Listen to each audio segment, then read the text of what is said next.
Welcome to Free Thoughts. I'm Trevor Burrus.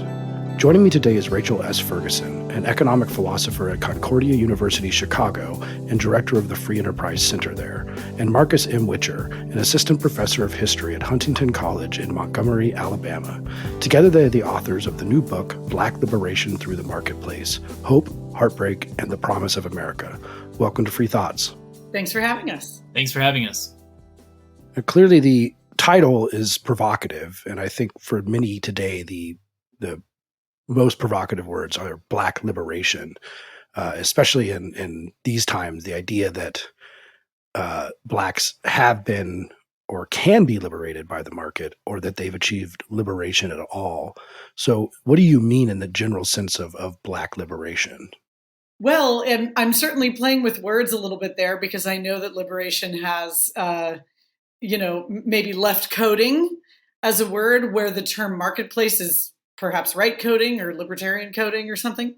And so part of it was on purpose, right? To show that, kind of bring the anti-tribal nature of the project forward right away. But it's also the fact that when you look around globally, you are seeing real liberation through the marketplace happening all over the world, right? People going from being in a totally economically vulnerable position, maybe picking rice or something, right? And a few generations down, having choices, being able to go to college, sending your children to school, having antibiotics, And so we know as classical liberals how liberatory the market can be. And so we wanted to go back and look at the situation of Black Americans and say, hey, wait a second, so much of this oppression that they've experienced is their exclusion from the liberatory effects of the market. And of course, today, many Black Americans are really thriving economically, doing incredibly well. But of course, we maintain concern for people who have remained shut out in certain ways. You said anti-tribal, which you mentioned in the beginning of the book. What do you mean by anti-tribal? Well, I think that, there's no denying that we're in a kind of toxic or poisonous political moment. People seem to be in what I call reaction mode. I used to say, as I was writing the book, I woke up every day with the same thought: don't react. That was my mantra. And so the idea of unbundling the different things that we tend to put together into political platforms, for instance, and being able to take issues one at a time, because it can be really tough to take a position that doesn't fit with your sociocultural group and to push back on them a little bit. But one wonderful thing about being a classical liberal all my life is that I've never fit in well with any socio-political group. And so around progressives, I, might think that our national spending is out of control. And around conservatives, I might think we need to end the drug war. And so I've never fit in, and Marcus has never fit in that regard. And so bringing that ability to sort of be non-tribal to this very hot topic of race, which is causing a lot of reactionaryism, I felt like we kind of needed a shot in the arm in that direction. Yeah, one of the key aspects of the book, and one of the things that I think makes it unique, is the fact that we say, listen, the left has some really good ideas, the right has some really good ideas. Both sides are right on some issues. It's a matter of parsing, the prescriptions, or maybe progressives point out the problems, but the prescriptions are bad and are only going to lead to sort of increased poverty. They won't actually solve the problems. Maybe conservatives have certain truths that we can take to bear as well. And so we try to bring them together to offer, readers. It's not just sort of a bash on progressives and a bash on conservatives. We try to take the best from both of those traditions and see it through sort of this classically liberal lens to offer if you will, a third way, right, of looking at the issue. And the use of the marketplace is interesting because you address this early on. There are many people in the academy especially, who believe that whatever capitalism is, it's not going to be an engine for racial justice at the minimum. And not only that, slavery itself is part of the dirty history of capitalism and part of the kind of the Baptiste book in particular I'm thinking of, that slavery and capitalism were, if not dependent on each other, they at least moved hand in hand. So how do you address that claim, and why did you think it was important to address that claim? Yeah, I think the ideas of the new historians of capitalism are becoming more and more popular, obviously immensely through the 1619 Project, in the New York Times in particular. And so we wanted immediately, I mean, of course, if we're going to defend a classical liberal perspective at all, we need to show that it has this abolitionist history, right? And the idea that right out of the gate, not only morally, but also economically, people like Adam Smith, John Stuart Mill, and others objected to slavery on both grounds. Exploiting other people is not a good way to get rich. It can be a good way for a few people to get rich. I should put it that way. It's sort of like piracy, right? It can be a good way for a few people to get rich, but it's not a good way for a whole economy to get richer and to experience the kind of great enrichment that we see through innovation, because you're just taking a group and you're excluding them and all of their great ideas and the possibilities of trading with them. And we think that the new historians of capitalism are very sloppy with the term capitalism. The term itself is confusing anyway, because you have cronyism, which can sometimes be seen as part and parcel of capitalism or not. And so we don't use the term capitalism, actually. We use the term free markets. And so we did think we had to kind of address that head on. So we do that right at the beginning of the book in chapter 2.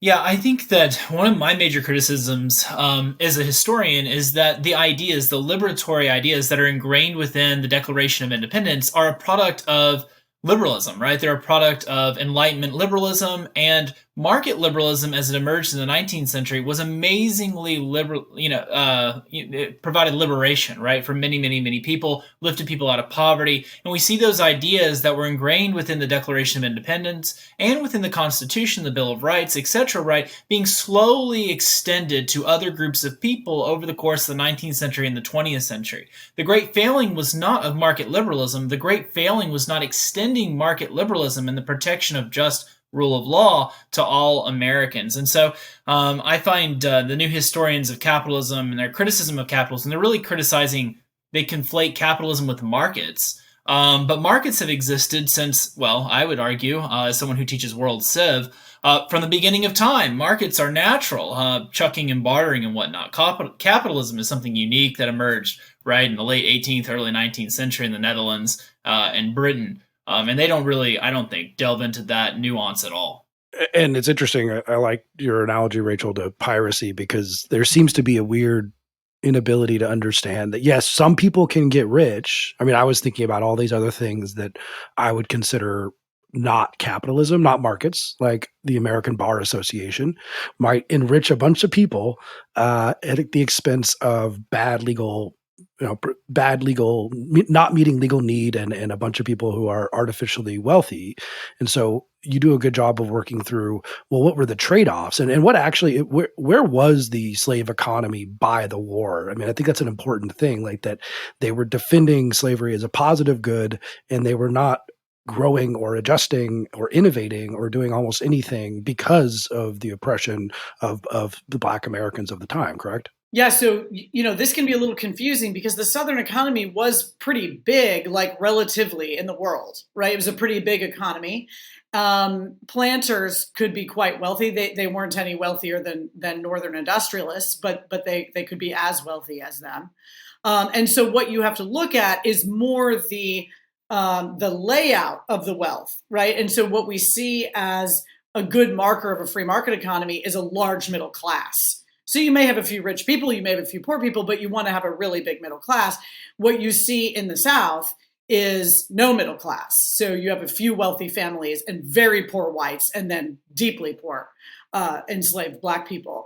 And you see really weird behavior, like 100 years after people are using the steam engine, they're handing buckets of water down a line, right? Because you can use this slave labor. You have it, so you might as well use it. So it ends up really not driving normal kinds of innovation and investment and infrastructure in such a way that when the war is over, then the South is trying desperately to catch up in that regard. And Frederick Douglass expresses real surprise at meeting regular white people in the North, because he thought of people who weren't owners as poor. And then he would meet regular white workers and be like, they're doing pretty good. He was sort of amazed when he got up north at just how well off regular workers were. After the war, it's of course a very, very, we'll get into all the the difficulties of the Reconstruction South, but it did seem clear to many people, including the Freedmen's Bureau and people in Washington to some extent, that what was really needed for the freedmen was property rights, the ability to contract your labor, the ability to defend yourself from violence, the kind of things that were being systematically denied. And of course, slavery itself is the systematic denial of the right to contract and the right to own the products of your labor. How was the struggle, for just taking one of the beginning chapters, for property rights? How did that get sort of fought out, and how did it go for the freedmen overall in the Reconstruction South? Well, I'll start and Marcus can follow, but I cannot more highly recommend the book Competition and Coercion by Robert Higgs.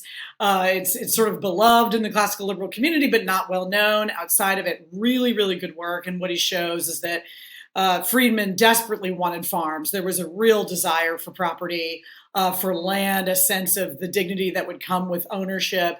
But unfortunately, in many cases, they could not maintain property rights. Of course, they were never compensated for all of the stolen labor. There were no 40 acres that didn't end up coming to fruition. And so what you end up with is the sharecropping system. The sharecropping system is not ideal, but because freedmen had the ability to move, because they had the threat power of, I can move from this farm to that farm, or I can move from the lower South to the upper South, they were able to bid up their shares. And so you do see actually pretty impressive gains. The Black American economy triples the speed that it grows at when compared to the white American economy. They're starting from a very low point, right? So that doesn't mean that you're rich by 1900, but it does mean that you've got a little bit of extra income, enough to have some things beyond necessity, and maybe be able to take a vacation every now and then. So a little bit of extra income, but it really is a huge leap forward. And one of the things that Higgs shows, which I think is so powerful, is the way that the white farmers, the planters, tried to collude with one another and even put it in the newspaper. Let's all just agree that we're not going to let anybody move from farm to farm, because they're bidding us against each other, right? And they're bidding up their shares. And of course, like all collusions, like all cartels, they were totally unstable, and they couldn't make them work. But you just saw how hard they tried to use that kind of mechanism in order to stop wages from going up. Yeah, and it's really, really incredible that during this time period of Reconstruction, and of course the blowback against sort of radical Reconstruction, right, and trying to empower African Americans by the Freedmen's Bureau, etc., that you see massive, massive literacy gains among among the Black community, among Black Americans, and you see, other things that I think sometimes, we sort of forget about is the extension of contracts, not only in the form of property, but also in the form of marriage contracts, recognition of things like that. And so the dignity of those people was also enhanced significantly. As Rachel said, sharecropping was not an ideal system, and there are definitely instances where people were exploited, and it was pretty bad. But on the whole, I think Higgs is pretty convincing, right? That the freedom to move, sort of enabled this massive increase over the course of those 30 or 40 years, even in a not ideal system. Seems like a good time to get into Gary Becker and the economics of discrimination, which many libertarians are familiar with, the idea that being a racist, let's say, employer of some sort, and not wanting to employ someone because of your racism, even though they're qualified for the job, can hurt your business. The basic argument of Gary Becker. But it's also it seems like something we should be uneasy with. Essentially, we're saying that a person can price their labor lower in order to essentially compensate the owner, the employer, for their racism, because someone says, well, how much is your racism worth to you? And maybe it's worth $4 an hour to a racist person in the South or something. That would be a lot at the time, but it's worth something. And so if you're allowed to pay them less, then you might be willing to employ someone that you're racist against. Should we feel okay with this argument? I mean, do we want them to, people have to essentially pay their employers for being racist? Or should we just more demand that no one be racist at all and not be allowed to charge anyone less whatsoever? Yeah, that's a really actually a nice way of objecting to the view of Becker. I think that we need to take a couple things into account. One, actually employers, and we see this in the work of Paul Moreno on blacks and unions, employers are actually pretty indifferent to people's race. They're happy to hire whoever's the best deal because that's the incentive structure that they're under. But they're often dealing with the racism of their workers as well as their customers. So they're dealing with employees, for instance, who are saying, I will go on strike if you hire black workers, right?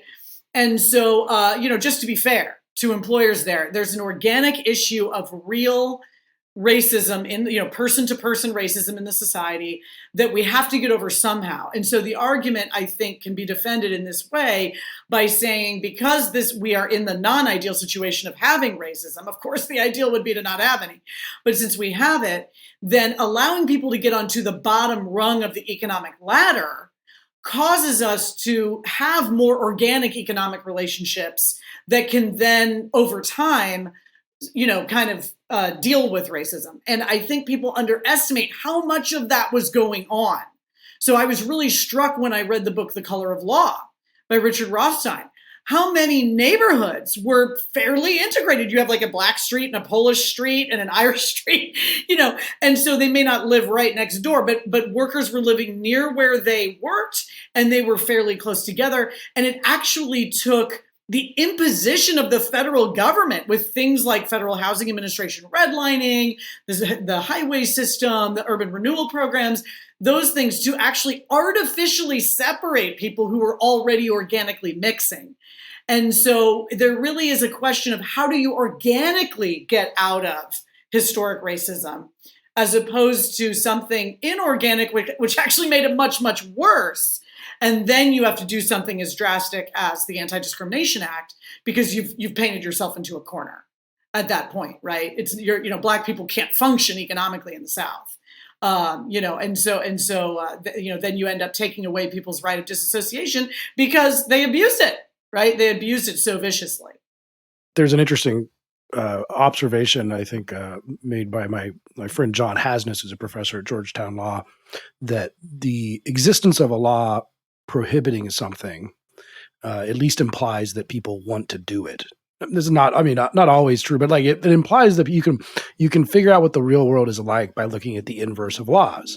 And Jim Crow laws, which mandated segregation, implies at least that there were people who didn't want to segregate. Otherwise, you wouldn't need such a law. Certainly, as you pointed out, Rachel, you had customers and employees who were racist and didn't want to work with people. But there were some people who were totally willing to live next to African Americans, who were totally willing to employ them. And so they needed a law to make sure that didn't happen.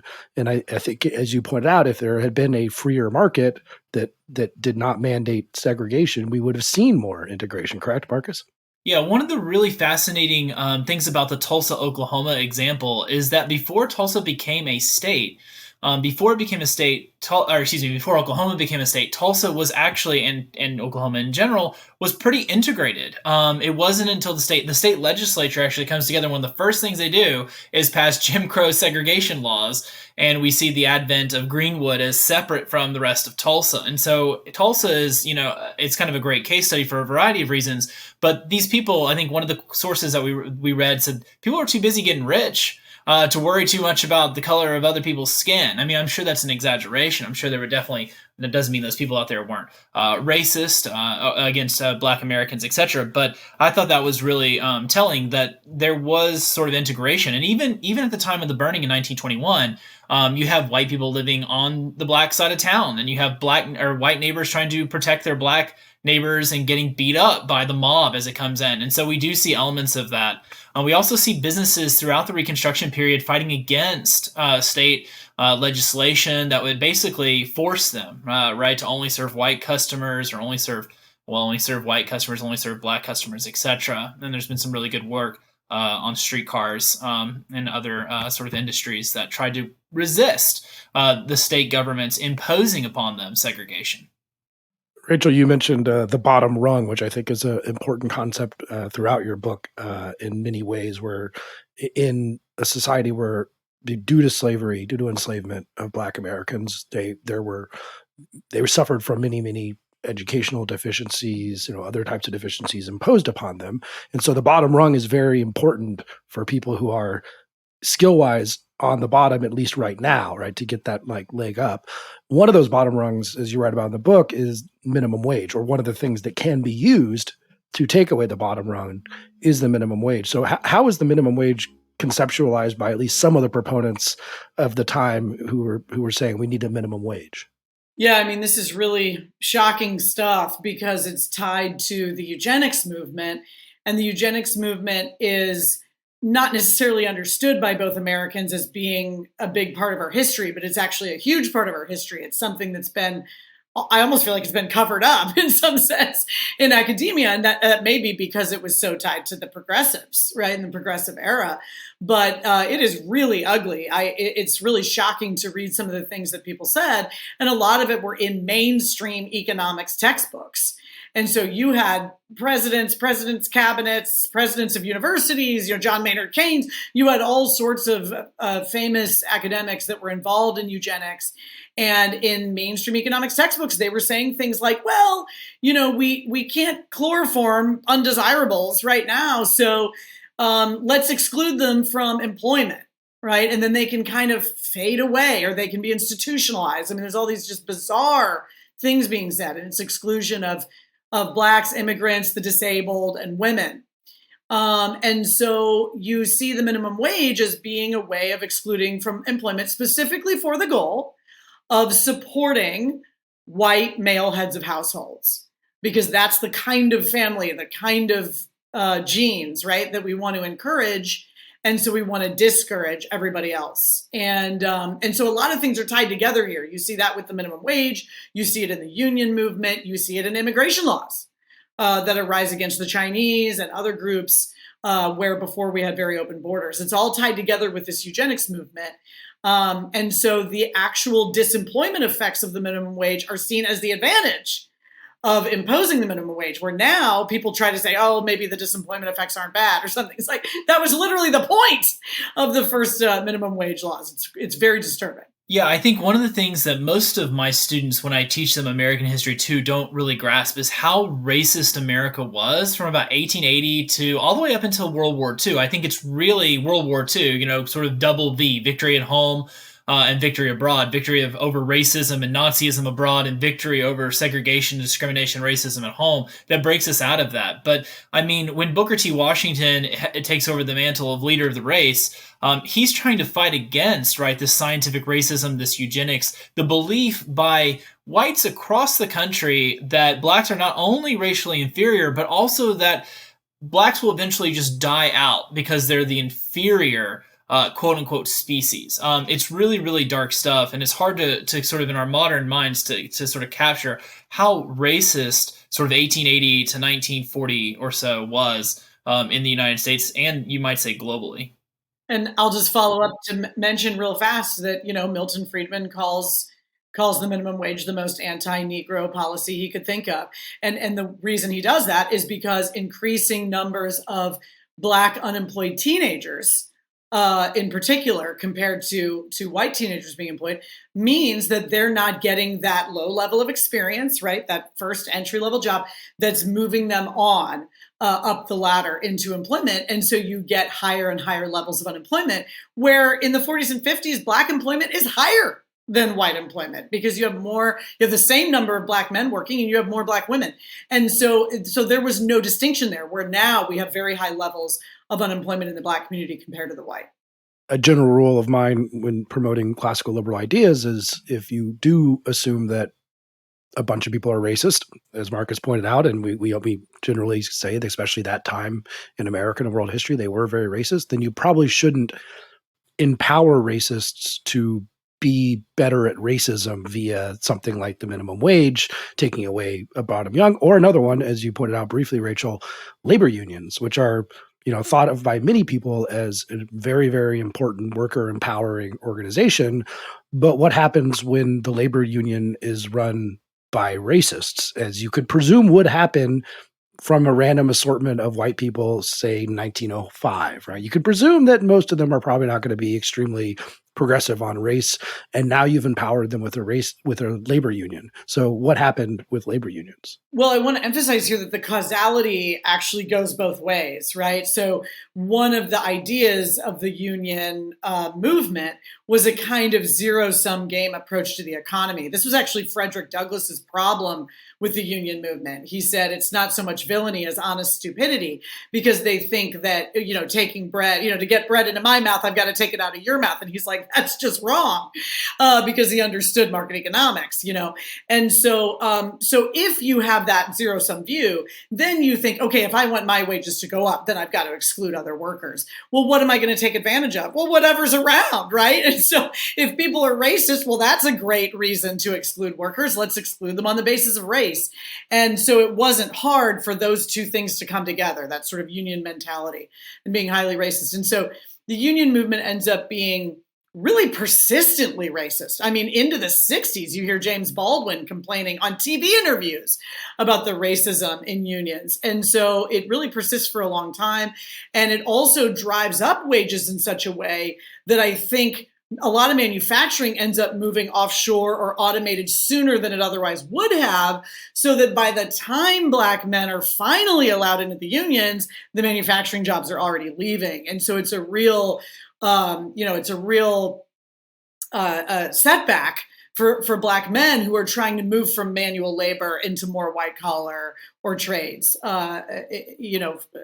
the 60s and 70s. Another area in which, sort of to piggyback on this point, in which you don't want to empower sort of racist, was one specific example was the Journeyman Barbers Association. And what they would do is they would advocate for licensing laws in the state legislatures, right? And those licensing laws were the explicit aim of the Journeyman Barbers Association was to exclude Black barbers who were willing to cut hair on more hours, to charge less, etc. And so we see a massive shift in the percentage of barbers who are Black versus white by like the 1920s, 1930s, 1940s, because the union is using the state legislature, and they generally do it through the guise of health and wellness, right? We need more licensing hours, but they ultimately get, in Arkansas at least, they get a law put into place that's 1,000 hours. 1,000 hours of training in order to be a barber. And it just raises the fixed cost, to become a barber. And then the test, we've done some work on the test as well. It's not in this specific book, but in the test, the outcomes of the test tend to ultimately empower white barbers over Black barbers, which raises some questions about sort of the regulatory apparatus that was set up. So yeah, unions and also licensing restrictions, which we're still grappling with today. Yeah, that's one of the, if you are a racist who wants to protect your job and not employ races that you don't like, but the job is diffuse and not in like a factory, like barbers are not usually, put together, then licensing is another option, right? For a diffuse employment situation versus unionization when they're all in the same factory. Again, empowering racists is generally a bad idea. One of my favorite chapters in the book, because it was very illuminating to me, is about the Black church. Now, it's important when we talk about being classical liberals that we're not just talking about the ability to buy and sell and contract and have property, just not the economic reality of it, and then the government. But there's a thing that we call civil society that's as important, if not more important, to the flourishing of human beings. And one of those civil society institutions is the church, just generally church, communities, neighborhoods, things like that. The Black church is a very important institution. And to this day, Black Americans are, I think, the most religious segment of American population. I think the number in the book is 83% or 80 or 83% profess deep belief on some level in Christianity. So what is the role of the Black church in terms of coming out of enslavement and helping to build Black communities stronger? Yeah, this was something that I sort of realized as I was writing the book, that it's just ridiculous to try and write a book about Black American history without talking about the Black church. Because as Lincoln and Mamiya put it in their sort of classic work on the Black church, they call it the cultural womb of Black America. And I think there's a couple of really important elements here. The first one is how empowering the message was for enslaved people. So to hear in Genesis 1 that you are made in the image of God, just like every other human being on the planet, that's a big deal. And the revivalists actually describe the way that Black converts are filled with joy. So where a lot of white converts would be sort of feeling very guilty about their sin when they would convert, the Black converts are like jumping and dancing because they're thinking, oh, I have a relationship with the King of the universe. Like, this is amazing, right? And so there was a real source of self-esteem. And then the story of the Hebrews being freed from the Egyptians by God through Moses was a huge touchstone for the Black church, who saw it as basically a promise that that's what God was going to do for them, and that God cared about freedom and did not want them to be slaves. And so it motivated, I think, enslaved people to take hold of their freedom when the Civil War did finally occur. I don't know how much, I mean, we could argue, I guess, as historians, how much white Northern soldiers were really fighting for the freedom of Black slaves in the South. I don't know. They were fighting for the Union, whatever. But the point is that enslaved people in the South were going to take a hold of it.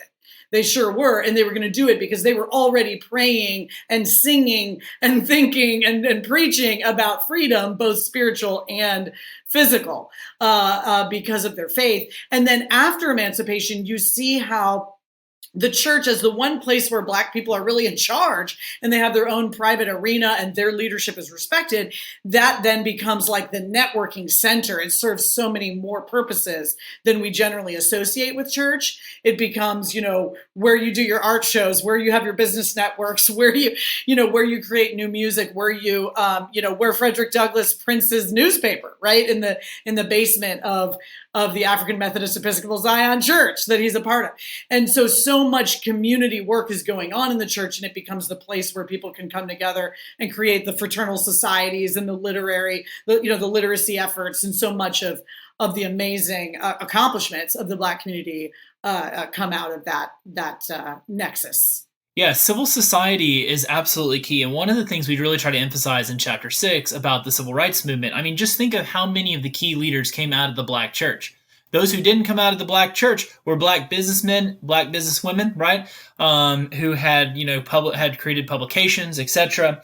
And then, of course, we talked about the really important work of the fraternal societies, right? To sort of civically educate Black Americans. And so I think those three things are extraordinarily important. All three of them, I think we can discuss as sort of existing in some realm of civil society. You have sort of the businessmen and women, you have fraternal societies, and you have the church, and all those things provide a foundation upon which the civil rights movement can actually be successful. I think in the book we talk about how in 1905, from 1896 to 1905, there were lots of boycotts of streetcars to try and bring about desegregation, and they ultimately failed.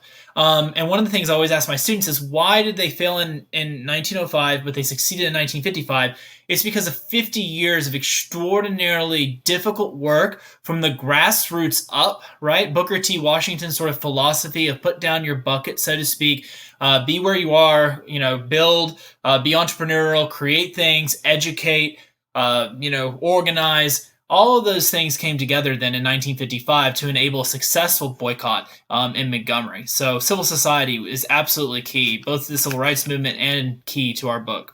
Yeah, and we also just should never underestimate the kind of ethical sophistication of the civil rights movement, nonviolent political action that comes out of their faith, and just incredibly disciplined and well organized. And I think of the Montgomery bus boycott and people driving each other to work for 381 days or whatever it took. It's absolutely incredible. You would have to have a really thick community to accomplish that kind of thing. And then for Black Americans to turn around at the same time and actually care about the white soul and the way that the white soul was being affected by racism and wanting to redeem not just themselves, but America as a whole from this terrible history. I mean, it's just a really impressive thing, which makes it all the more depressing that you hear people say things like, with Black Lives Matter, like, this isn't your grandma's civil rights movement or something. It's so disrespectful. It's like, you have no idea the kind of planning and discipline and spiritual advancement that you have to do what was done. I wish there was more of that today rather than less. Of course, the civil rights movement culminates with the Civil Rights Act and the Voting Rights Act, which is still controversial amongst some libertarians today because of this idea that you have the right to discriminate. Myself, I since the existence of Jim Crow and forced segregation was itself a violation of those principles, and it created an underclass for that we let happen for 80 plus years. It might take extraordinary things to fix it. But of course, there's interesting opposition to the Civil Rights Act.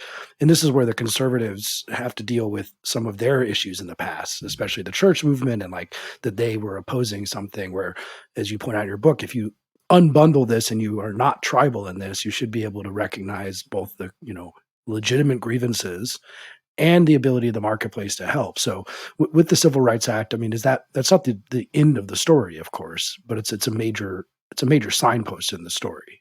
Yeah, I think that, so I'll just quickly say that I think that because the civil rights movement sort of ends with the Civil Rights Act and the Voting Rights Act, I think modern sort of movements for liberation, modern movements for rights tend to look to government to solve the issues and the problems. And one of the things that we really try to do in here is to say, like, that was the end goal, regardless of where you stand on sort of 64, 65. I think it's probably was the right response to what was existing at the time.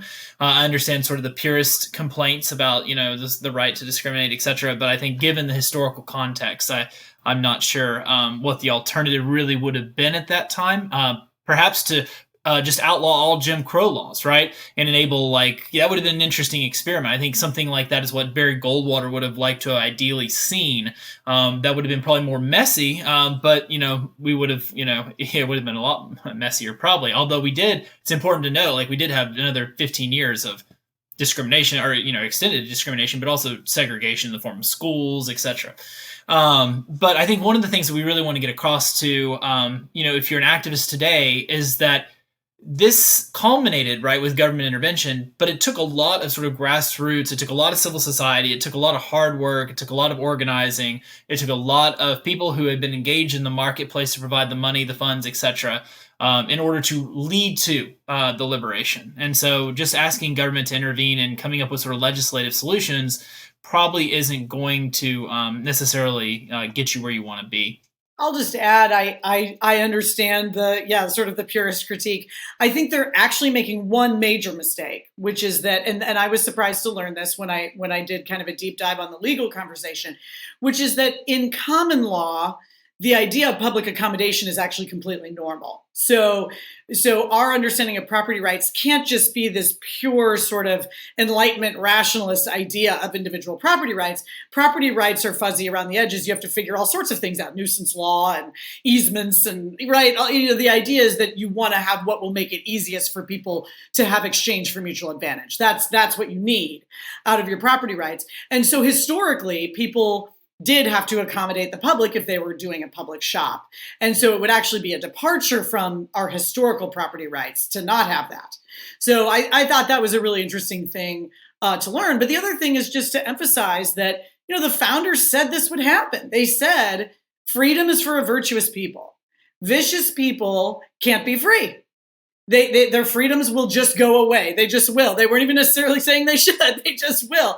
And I think that's what happened. If you abuse your freedom as viciously as people did, such that some people were not able to, go about their lives and flourish, then you will lose that freedom. And I think that's what happened. Does it cause all sorts of confusion when we get into anti-discrimination law now? Yeah, that's the cost of abusing your freedom. Right? That's the cost of being morally vicious. And so I think those libertarians who want to talk about rights, but never want to talk about maybe community or, they don't want to talk as much about, how we have to organize ourselves voluntarily. I think this is a lesson in a way to say, you better be working on that and not just on legal rights, because you need virtuous voluntary organization or you will lose those rights. Keeping in the 60s, of course, there's so much in the book, which I highly, highly recommend to listeners. But we have something that has been criticized heavily by conservatives and libertarians, which is welfare, the Great Society, which you discuss in the book. How should we approach that as classical liberals, the costs and benefits of welfare, especially to Black Americans. Yeah, so we essentially agree with the conservative critique of the welfare state. The way that it's arranged is extremely destructive.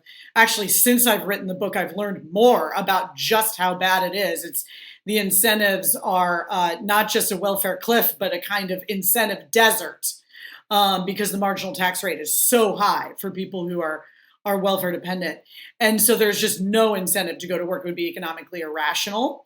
But of course, work is a huge part of what it is to have a meaningful life, to feel that you're contributing, to have structure to your days and things like that. And so helping people just to survive till next week is not doing right by them. It's not increasing their flourishing if it's not transformative, if it's not something that's transformative. And so we agree with that critique. We do nuance it to some extent by pointing out that the progressive story, which tends to emphasize unemployment, is also true, right? That you do have high levels of Black male unemployment in particular, but that the progressives don't often remember to blame the unions for that, which they need to do. And then, of course, there was a kind of technical part of this, which is the contraception shock. That really changes male-female, sexual politics. It affects family structure, and when you affect family structure, that's a very fundamental thing for people in terms of other kinds of flourishing, like employment. And so we want to agree with conservatives while telling them to complicate their story a little bit, and then we also want to challenge them and say, you know what, you're right that these kinds of programs cause dysfunction. But that means that welfare always causes dysfunction, including corporate welfare, right? And so if you go hard about social welfare, you better go hard about corporate welfare, welfare for the rich, which is having dysfunctional effects on markets, right? And creating, choosing winners and losers in such a way that causes malinvestment. And so we want them to be even-handed, and we also want them to put their money where their mouth is. So if you're really worried about family breakdown and fatherlessness, for instance, I certainly hope that you are mentoring a father or a kid who doesn't have a dad, or taking a kid to prison to visit his dad so that he can maintain his relationship. I think sometimes conservatives temperamentally are really good at the analysis, but not necessarily as good at the action. And yet, especially for those who are professing faith, they really need to follow through on those principles in their personal lives. I'd also say that one of the things that I think libertarians sometimes miss about the Great Society, is the fact that Lyndon Baines Johnson and the administration, this was a political bill that they threw together, and they didn't really know exactly where the money was going to go, etc. And they actually did try to sort of, in a sense, they probably weren't reading Hayek, but they did try to basically send the money to localities and to the states, and to have sort of more knowledge, if you will. You send them the money and let the people who are knowledgeable, the associations, the groups, etc., deal with the problem.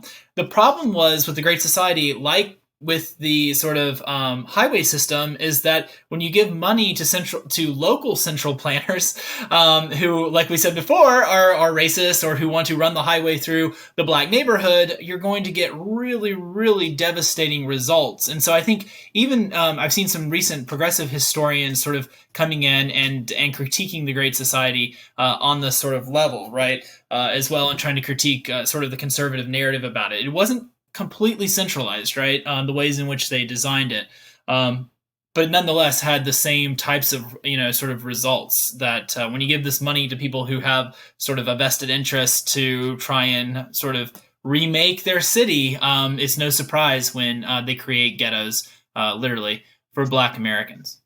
I'm reminded of a quote from Richard Epstein, who once said to me, his rule on welfare and redistribution is redistribution last. So after you have taken the foot of the government off of the employment prospects, the education prospects, and all these other things that are not giving people the ability to get on that bottom rung and make life for themselves, if you've done all that and then you still need to cut people some checks so they can get by, then it would be a more sensible conversation than not first looking at the structural and institutional problems and legal problems that are keeping people down. Now, Marcus, you pointed out the highway, which I'm very glad that you put that in the book, because we also have to look at the nature of our cities and the segregation of those cities, as you pointed out, was not always, definitely not natural, so to speak.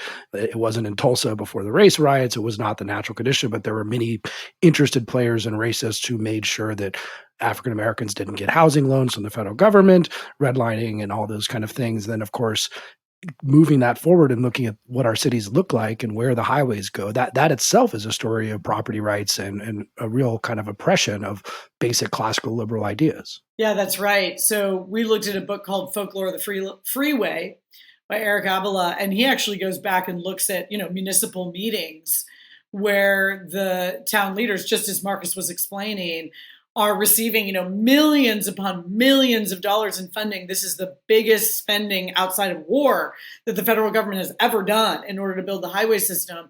And of course, right, they're going to bring their own values to how this is done. And there were cases, really heartbreaking cases, where the highway could have just as easily been placed in an industrial area that would not have disturbed anyone, but it was chosen to go through the Black economic centers, to eminent domain their homes and businesses, really blow apart the community and throw them to the four winds, right? Where how are people going to reconstitute all of the civil society that they had built?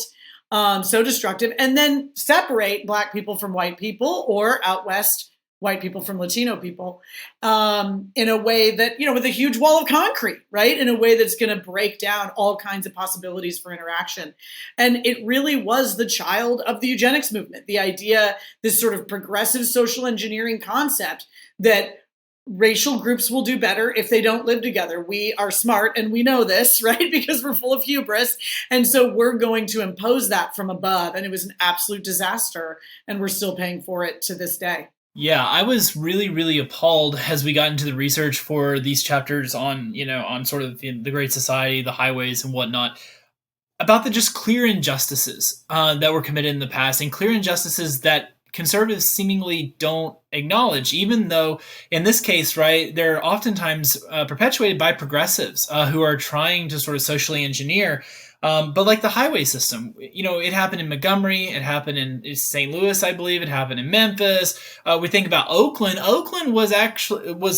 Oakland's not in the South, guys, right? Like the segregation that exists in places like California or Detroit or Milwaukee, those are a product of government directly coming in, providing the resources, and then local sort of bureaucrats and elected officials running those highways directly, as Rachel said, through Black, prosperous, oftentimes, Black neighborhoods, destroying civil society, destroying families, destroying opportunities. This is just a clear injustice, right? And Richard Rothstein talks about this at great length in The Color of Law. Of course, he draws the conclusion that, out of this, we need more government to somehow solve this problem, which you just sort of hit yourself in the head. Yeah, and they follow this up immediately with urban renewal, which is a kind of slum clearance, but James Baldwin called it Negro removal. Right? Because what looks like a slum to you could be an upwardly mobile working class neighborhood to somebody else. And so it was like two hits right in a row on top of FHA redlining, which has been going on for 40 years already. So it was just so many destructive things happening. And then we're surprised that we're stuck with, really poor, struggling inner city neighborhoods. It's like, no, we created these neighborhoods. Yeah, Richard came on a couple years ago. We'll put a link to that on The Color of Law, which is a very, very good book. But I sympathize in being like, well, I'm not sure that the proposed government programs would be run any better than the ones that were in the past that created this situation. Now, of course, on top of the segregation of the cities and the destruction of Black neighborhoods, we graft a public school system that is geo-locked in an interesting way, which creates massive, massive problems in inner city schools. So does that need to be part of the story too, the nature of public education and how that is being let's just say not run well in the inner city, that we need to focus on that too if we're going to appreciate the lessons of people like Booker T. Washington and Frederick Douglass, that education is that bottom rung that has always helped people, African American or whatever race you are, achieve better things in life. Yeah, absolutely. I mean, we basically segregated America. The government basically segregated America, and then we forced black children to go to school in schools that are drawing property taxes from areas that don't have a great amount of tax base. And then we wonder why there are disparities, racial disparities in educational outcomes. The clear answer is to allow school choice, to provide vouchers to parents, to allow Black and Latina and working class families all across America the same opportunity that middle class and upper class Americans have now, which is to take that money and to send their kids right to the schools of their choice. And as a result of that, right, the result of giving vouchers to folks, for allowing more choice, what would happen is we see a whole slew of sort of educational entrepreneurs come in to fill the demand to provide better education, whether it be technical or whether it be more sort of formal like we have now. Who knows what the model will be? That's the beautiful thing. And perhaps for some people, the scary thing about the marketplace is that we don't know how good it could be. But what we do know right now is that a large number of individuals, of families, right? Not just Black families, to be clear, are trapped in really, really poorly performing schools that have a culture that is very, very destructive to the development of those children. And Rachel can talk a little bit more about some of the other costs beyond just sort of educational, because sometimes people say, well, charter schools don't perform all that much better than the public schools do. But as Rachel likes to point out, that's not the only metric for whether or not school choice, vouchers, charters are actually successful. Yeah, one of the ways in which charter schools have been very consistently performing is the much, much lower rates of going into the criminal justice system, even of things like teen pregnancy, things that mean a lot to parents, right? Mental and physical well-being for their kids. It might take another generation to bring the academics up even more. Some charters are very impressive, but others are, sort of comparable, but they're much better on these other measures. And I think it's too easy from maybe a middle or upper class perspective to just look at the test numbers and not realize how much these other measures matter to parents. I do want to tweak slightly what Marcus said, because it's true that you are drawing on an area with lower property taxes, but it's also true that a lot of times you get a bunch of funding from the state or from the federal government to make up for it. And so sometimes in inner city schools, you're actually spending more, quite a bit more. That's true in St. Louis. In Washington, D.C., I think it's $27,000 per pupil per year, which is the most in the nation. Oh, and if you guys haven't watched the documentary Miss Virginia, you've got to see it, where she finds the numbers in the trash can. She finds the chart, and it's like $30,000 a student. And she's like, what? I'm busting my butt to get my son to private school. I can't even afford it. And you're spending $30,000 per student. You can go to a Catholic school sometimes for $8,000, or be on scholarship or whatever. So I think the issue is not so much that there's not enough money, but the fact that there's no competition, as Marcus said, means that the money is not well spent. And so we see how you have ballooning administration, but we also see how the model is one size fits all because there's no competition. And the fact is that if you're growing up in a fairly chaotic neighborhood, where you're coming home to police tape, across your neighbor's house or something, that's really traumatic. You're dealing with a ton of obstacles that your Joe Schmo suburban teenager is not dealing with. And what that means is that you have to be even more creative in the way you bring education to those students. They may need more structure, right? They may need more food. They may need more, there may be all sorts of things that you have to do differently, but you're not really allowed because you have such a one size fits all approach through the public school system. So I want to add, I think that not only could educational choice be amazing for students, I think it could actually be amazing for teachers. I think we could see teachers really letting their creativity go with all kinds of learning pods and different groups and making more money than they make now, but they would have to have a much more entrepreneurial mindset. Yeah, it really is. It really is shocking how much we spend and how much we've increased spending over the course of the last 40 years or so. And I think the Cato Institute has a wonderful graph, a wonderful write-up that shows the spending levels have gone up astronomically while sort of outcomes have remained completely stagnant over the course of the last 40 years, which tells you there's a structural problem, there's a lack of competition, etc. And so, yeah, I mean, school choice, I think the school choice moment is here. I'm not really sure why. I'm to be cynical, I think Democrats are captured by the teachers unions, which is why they generally oppose school choice. But I think that most progressives would agree that we should empower minority families to send their kids to whatever schools that they choose. And if we have to sort of compromise in a sense and provide some sort of public accommodation to get those kids where they need to go, where their parents want to send them. Then I don't know if libertarians would be opposed to that small cost in order to allow kids to break out of, I'm talking, Rachel, of course, if you have parents who can't get kids to places and stuff. But I mean, there's ways that we can work with the left on this, but this seems like something that should be a clear, if we want to call it, I call it just a justice issue. They can call it social justice if they want. This is just a justice issue. And I don't understand why there's not more bipartisan support for school choice across the country. Hopefully we'll get there. It looks like we're moving in that direction. 60 to 70% of Black and Latino families are pro school choice. Hear, hear. Well, there's so much in the book. I highly recommended it before we started recording. It said, write the book that you want to read. So many papers and things that maybe are harder to get, like Bob Higgs's work is, put in there. So if you want to read about the drug war and gun laws and everything else, it's in there too. So but I do think for the end, we do need to ask about reparations, because what we've been talking about is just a lot of stuff that I'm putting that in scare quotes, some sort of sense of the United States, governments around the country did to Black Americans. So how do we feel about the case for reparations in light of all these facts in your book? Yeah, I think Rachel and I are in agreement that where we can clearly see past injustice, like in the case of Japanese internment, we can clearly tie it to a certain group of people who have been wronged, that we should address that as a country, as a nation, as a community. I will say that Rachel and I don't expect that reparations, the sort of cash payment model to be very effective. We don't think that's going to lead to Black betterment. We talk about transitional justice in the book. We talk about sort of neighborhood stabilization in the book. We talk about other things that we think will be much more beneficial than reparations to bringing about sort of prospering, a sort of prosperity, etc. But we do agree that when there's been systemic injustice, like we've seen here, right, we should probably go ahead and address that past injustice so we acknowledge it as a community and as a society.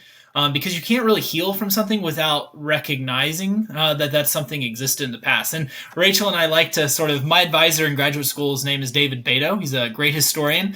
And David and I were talking one day and he goes, well, reparations, maybe we should just, all that federal land out west, maybe we should just sell it all. And then we could, take reparations out of that. And then no taxpayer today, right, is having to pay for something that they themselves didn't participate in, right? Because that's what the critique I always get from conservatives. Well, I didn't do this, so why should I have to pay taxes, in order to provide reparations? Well, it's like, well, let's kill two birds with one stone.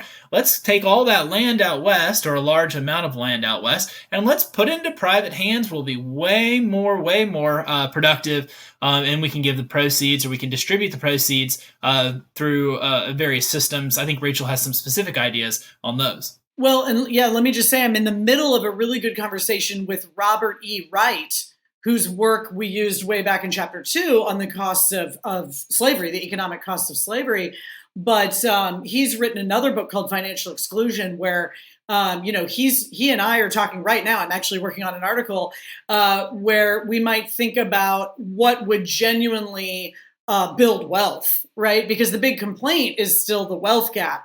And so in what way could we channel this money in order to build wealth? And in the book, I wasn't really sure yet. Some kind of maybe way to provide capital for business people or something like that. But we're now playing with, talking about things like, what can you do to build things like Black banking or Native American banking or rural banking for poor whites, right?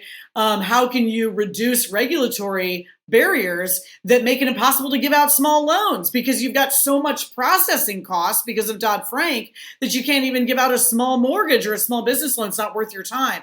So what can we do to fund efforts like that, or even just lower the barriers to efforts like that so that we're actually building wealth with that money? And then one of the points that I always make, because I want to address conservative critiques, is that we're not talking about slavery here, okay? Reparations generally are limited to a human lifetime, because otherwise we could all owe each other reparations if we go far enough back in history, right? But if you look at a human lifetime, listen, we all know Jim Crow survivors. We know people who imposed Jim Crow on others. Jim Crow, just the other day on Twitter, somebody was pointing out that belief in interracial marriage didn't pass the majority population mark until 1997. That's how close we are to some of this terrible oppression of even things like being able to marry who you wanted to marry. So we're looking at the sins of Jim Crow, and even some of the ones that came after Jim Crow, like the highways and the urban renewal, that were still at work and really causing possibly even more damage, in terms of being community wide. And so what can we do to just pour into entrepreneurs who are then empowering their whole community, they're hiring people, they're building wealth for others, and so forth.